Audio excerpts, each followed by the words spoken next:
Okay, everyone, if you'd like to come over here to an exhibit. Okay, so we're continuing to learn about the histories of home computer. Now, does anyone recognize this amazing machine? No? Well, anyone who grew up in Britain in the 1980s would immediately recognize this. It's a famous BBC microcomputer. You all heard of the BBC, right? Of course, it's the television company in England.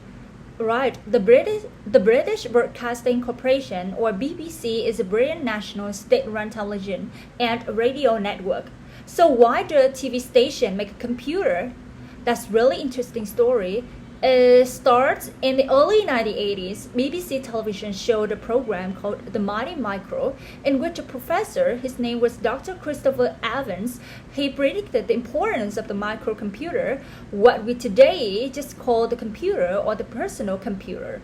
Now, you have to remember that in 1980, there were no computers in homes, in schools, in libraries. Computers were big and expensive, so they still weren't something that a family or a student could go out and buy. But Dr. Evans made a prediction, a guess about the future. He predicted that the computers were going to get smaller and technology was making it possible to build a whole computer in a box that could fit on your desk. That's why the first home computer was called microcomputers. Micro meaning small. Okay, so Evans argued that the microcomputer was going to change everything and that Britain's children need to learn how to use the computer in order to be prepared for the future.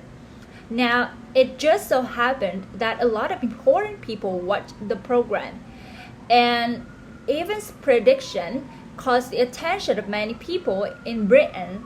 In fact, even the Britain Parliament, the government, ended up discussing the program and Evans' predictions.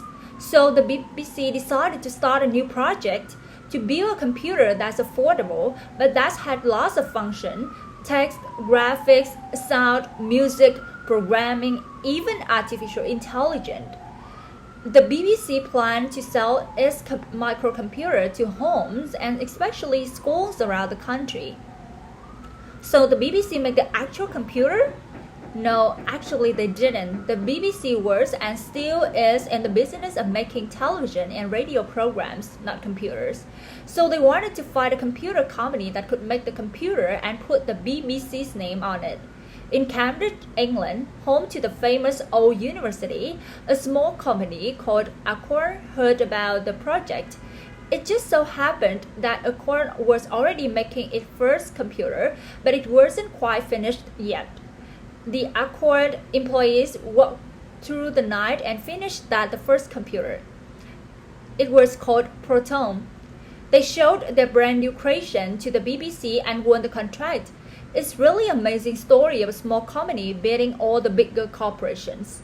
The first BBC computer, they called it the Model A, came out in 1981, and the Model B came out not too long afterward. And that's the computer you can see here, the BBC Model B microcomputer. The computer was an immediate success, mainly because schools in Britain bought many of them to teach computer skills to students. Excuse me, what could you do with a computer like this? I mean, what was it capable of? Well, the nickname of the BBC Model B microcomputer was an amazing computer for its time.